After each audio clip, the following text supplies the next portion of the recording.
Ethereum ecosystem, it's definitely a place and an environment which is very much supportive of women. I think women are way more welcome in Web3. Women movement in Ethereum is pretty much leading the way easily. One skill every Web3 woman should learn. Adaptability, show up consistently, build competence, and it's very important to create supportive networks around you. The future of Ethereum is? The future of Ethereum is inclusive, for sure. Try hard and make it. We don't try, we do it.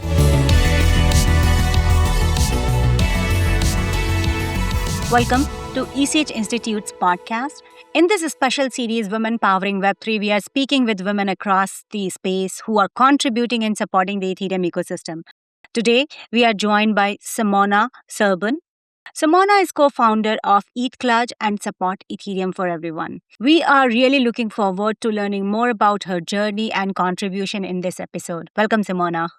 Hi, Pooja. Hi, guys. Thank you so much for having me. First of all, you already know that, but I have a lot of appreciation for all the work that you're doing behind ECH Institute, as well as Women in Ethereum Protocol. So, yeah, happy to be here.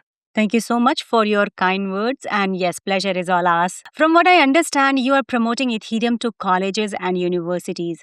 You're even offering free conference ticket to students who are curious about blockchain work and want to practice that, want to learn more from the people already building in this space. I would love to learn more about you and ETH Cluj. So let's kick off this conversation with short introduction. Could you let our audience know about yourself and how you find your way into the Ethereum ecosystem? And that's a very interesting question. Actually, I found my way to the Ethereum ecosystem by casuality and chance on meeting nice people who could onboard me into what's going on in Ethereum, specifically around culture and ethics. And so very shortly, I've exited at that point in my life from this huge corporation, and I kind of felt a lot of, the pressure that is, pretty much common in corporate world, as well as specifically and more likely in Web 2, right? I didn't find the same vibe in Web 3. So at that point in my life, I was going through a phase which I was feeling that something needs to be done, if you will, sort of like an activist spirit. And that's actually the reason why I joined Ethereum and joined the team. At that point, they were called Cluj Ethereum developers. So we transformed into ETH Cluj that you know today. And the root is actually, or our purpose is, building a community around the principles, the values, and the philosophy behind Ethereum. And obviously, promoting education on all aspects regarding technology. But always keep it in mind the ethical alignment, right? That is so well said.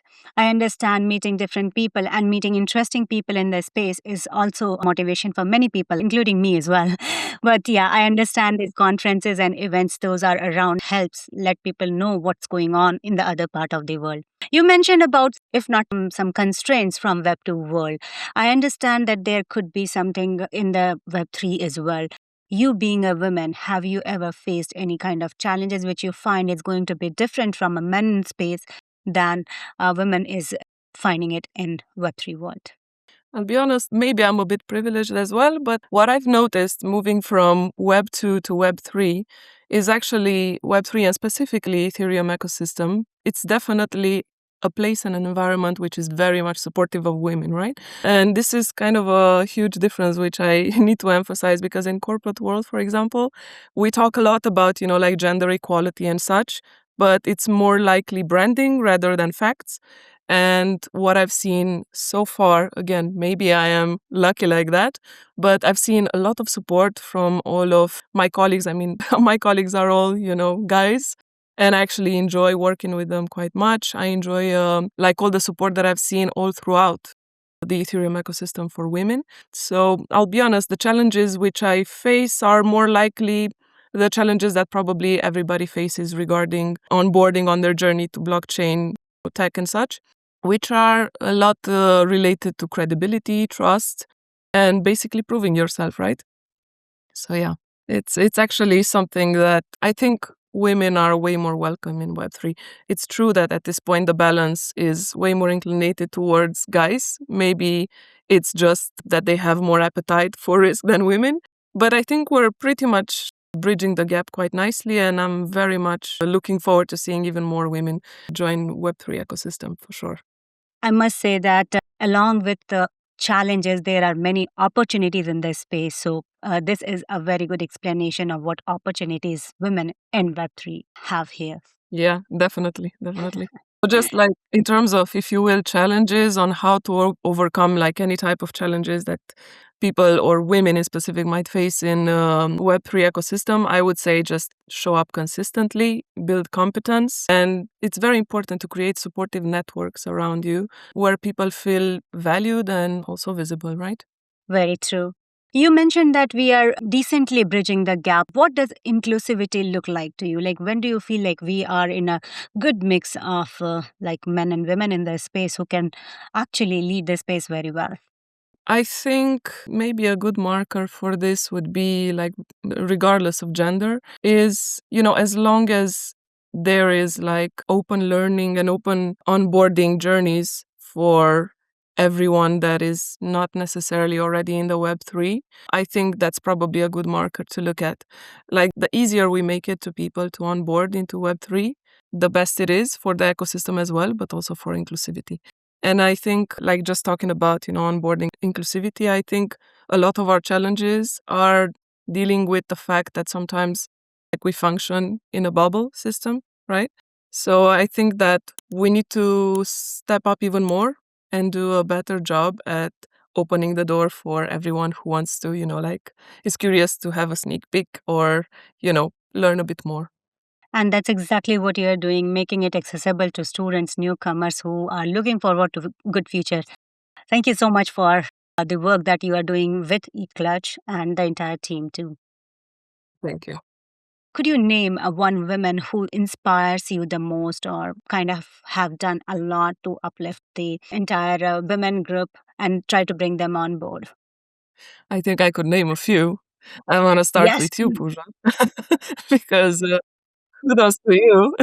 I see you. So it's not by chance that we wanted you as community partners for ETH Cluj last year and for this year as well. And I think there's like an immense amount of women which are contributing to the ecosystem, and in specific wonderful work that you're doing around the women in Ethereum protocol. Then again, obviously, one that comes to mind is obviously Aya, who's like, through her thoughtful leadership at the Ethereum Foundation, I think she's pretty much leading the way. If I can say it like this, very, low key, doing a super good job representing women in Ethereum, right? But then again, I also want to talk around, like, your like everyday people that get involved and women that get involved into tech or ecosystem development. Like, for example, big shout out for women in Web3 privacy, and specifically Alina, who's pretty much doing a good job pulling the group together. And I have nothing but appreciation for these girls. And yeah, just funnily enough, I've just spoken to Roxana from Logos, who's doing a very nice job pulling through like all of their initiatives. I know she's very much involved in circles. She's probably gonna smile when she's gonna see this, because I literally just ended the meeting just before with her. So yeah, there's a lot of people that, the list is endless, but just mentioning a few that right now come to mind. Thank you to all the women and to everyone who's doing a good job stewarding Ethereum and Ethereum values. That is awesome. Yeah, I understand that there are many women on the application side, but there are so many women on the protocol side as well.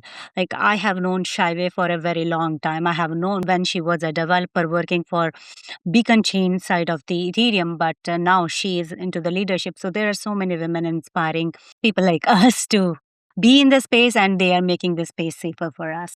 Of course. I think nowadays it's pretty much women movement in Ethereum is pretty much leading the way easily, right? So yeah, I'm very happy to see that, obviously. Likewise, likewise. We hope that we can onboard more with our program, as you mentioned, Women in Ethereum protocol. So we hope to have more women in the space. Yeah, definitely. I noticed, by the way, a lot of, like, among students that we're working with in our monthly initiatives and yearly as well, I've noticed that there are a lot of women, like a half-half ratio somehow, which is quite nice to see in the tech field, right? So I think we're gonna see nice surprises in terms of this, for sure. Looking forward to it. Yes, of course. All right, that kinds of conclude my short answer questions. Now we are heading toward a different section, which is called rapid fire round, and we would love to hear from you. One word, one phrase, or whatever comes to your mind first. Oh God, this is gonna be tough. Okay, It will be fun. all right, let's go. All right. One skill every Web3 woman should learn. Adaptability, for sure. That's generally valid, but adaptability is like one core skill for sure. Yes, DeFi governance or infra, your favorite space. it's probably gonna go for infra. Yeah, biased, but infra. One word for the future of Web3. Bright. Infusion means what to you? Openness. White paper or podcast? It's easier to digest podcast, but I have been contributing to white papers as well. Well, just correcting and such. Yeah. I think podcast, if we want to include more people and make it a bit more digestible, and video content, let's not forget about video content. Right. I mean, you coming from academic background, this was a good question for me to hear from you. Thank you. Thank you for asking it. All right. Layer 1 or layer 2? Well, I'm biased as well over there. Layer 1, I would say. Decentralization feels like? Feels like freedom of choice. The future of Ethereum is? The future of Ethereum is inclusive for sure. And that concludes rapid fire questions. Thank you, Simona, for being so brave and responding to all the questions honestly. I find that you are more inspiring to many women. Like coming from Web 2 world to Web 3 is a journey in itself, and it's always interesting. And I find it inspirational to hear from people who have made this transition, right? So I hope the story that we are trying to share with this Women's Day special podcast should be well received, and we find more women getting into space being fearless. They shouldn't be afraid of themselves, like they cannot be a part of this space. So I hope the journey helps people to get there. For sure. It's exactly the word that I would describe women that I see in Web3 and in Ethereum specifically. Yeah, I'm biased there as well. But yeah, fearless, which is great. That's what I want to see. All right, Simona, thank you so much for taking the time out to speak with us today and sharing your journey, your work, and perspective so openly. It is inspiring to see the impact that you and the team are creating in the Ethereum ecosystem, especially with the academic group. And we wish you all the best. Thank you so much once again. Thank you as well. Yeah, I'm rooting for all the women out there that try hard and make it. We don't try, we do it. And thank you, Pooja, so much for hosting me. Thank you, ECH team. And looking forward to working even closer with you guys. So let's go. Likewise, and all the best for upcoming event. Thank you. Thank you so much. Cheers. Dear listeners, thank you for tuning in to this special series, Women Powering Web3 by ECH Institute. If this conversation resonates with you, do share it with your communities. And if you are a woman looking to step into this space, we hope these stories encourage you to take the first step. Until next time, thank you for listening.